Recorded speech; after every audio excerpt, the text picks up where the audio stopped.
अध्यक्ष के रूप में विभिन्न घटक दलों से और हमारे जो यूपीए के पार्टियां हैं उनके नेता उनके साथ हम बातचीत करें और बातचीत करके राष्ट्रपति के चुनाव के लिए सर्वसम्मति बनाते हुए हम आगे बढ़ें। हमारे आदरणीय राजनाथ जी ने यूपीए के घटक दलों के नेताओं के साथ बातचीत की, कुछ के साथ उन्होंने बातचीत की, कुछ के साथ हमने बातचीत की। बातचीत का दौर चलता रहा, लेकिन कोई सर्वसम्मति पर आने की बात हो नहीं पाई और नामों की चर्चा के बारे में भी कोई सर्वसम्मति नहीं हो पाई। और आज हम जानते हैं कि यूपीए ने अपना राष्ट्रपति का प्रत्याशी घोषित कर दिया है।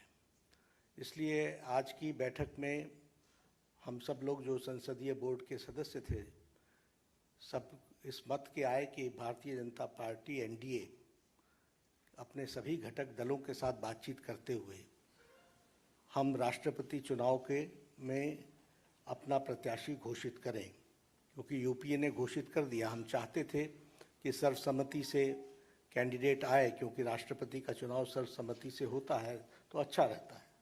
लेकिन इस प्रकार का उन्होंने जब कैंडिडेट घोषित कर दिया तो हम लोगों ने आज बैठक में हमारे अपने एनडीए के घटक के लोगों के साथ बातचीत करते हुए और लगभग 20 नामों पर हमारे यहाँ लंबे दौर की चर्चा हुई और चर्चा में सब लोगों के साथ बातचीत करते हुए एक सर्वसम्मति इस बात पर बनी कि सभी नामों पर चर्चा हुई, विस्तृत चर्चा हुई, लेकिन कुल मिलाकर के ये बात सामने आई कि हमें प्रत्याशी के रूप में कोई पूर्व से ढूंढना चाहिए, भारत के पूर्वी क्षेत्र से ढूंढना चाहिए और हो सके और हमारा प्रयास हो महिला को हमको स्थान देना चाहिए।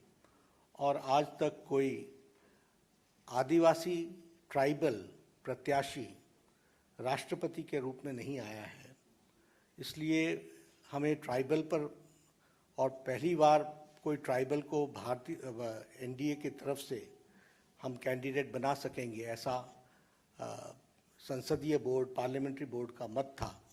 और इसलिए श्रीमती द्रौपदी मुर्मू इनको राष्ट्रपति का प्रत्याशी घोषित किया गया है एनडीए की तरफ से।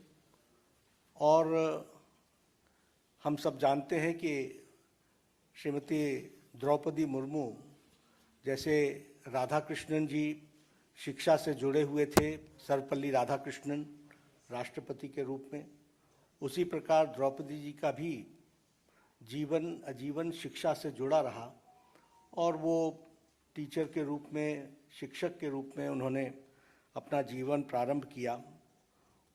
बाद में वो काउंसलर भी बनी और वाइस चेयरपर्सन रायरंगपुर की बनी और उसके बाद उन्होंने एक लंबा अरसा विधायक के रूप में देखा और विधायक के रूप में वो मंत्री बनने का भी उनको सौभाग्य मिला। उन्होंने सरकार में मंत्री के रूप में भी गवर्नमेंट ऑफ उड़ीसा में transport, commerce, animal husbandry ministry और फिशरीज मिनिस्ट्री को भी उन्होंने संभाला। और सबसे अच्छी बात ये भी रही कि उन्होंने Neelkanth award for best MLA 2007 का वह भी उन्होंने अर्जित किया, उनको मिला। और बाद में वो 2015 से लेकर 2021 तक झारखंड स्टेट की गवर्नर रहीं। तो इस तरीके से उनका राजनीतिक जीवन रहा है। एक बहुत ही संवेदनशील महिला नेत्री जिन्होंने शिक्षा से अपने आप को जोड़ करके जीवन में आगे बढ़े और जो जिम्मेवारियां उनको दी गई उन्होंने बहुत उत्तम तरीके से उसको निभाया है। इसलिए एनडीए ने और एनडीए के सभी घटक दलों के साथ बातचीत होते हुए आज संसदीय बोर्ड ने श्रीमती द्रौपदी मुर्मू को अपना राष्ट्रपति के कैंडिडेट के रूप में घोषित किया है। बाकी जानकारियां और डिटेल हम देंगे। उनका बायोडाटा आपको अटैच कर दिया जाएगा। यही घोषणा मुझे करनी थी।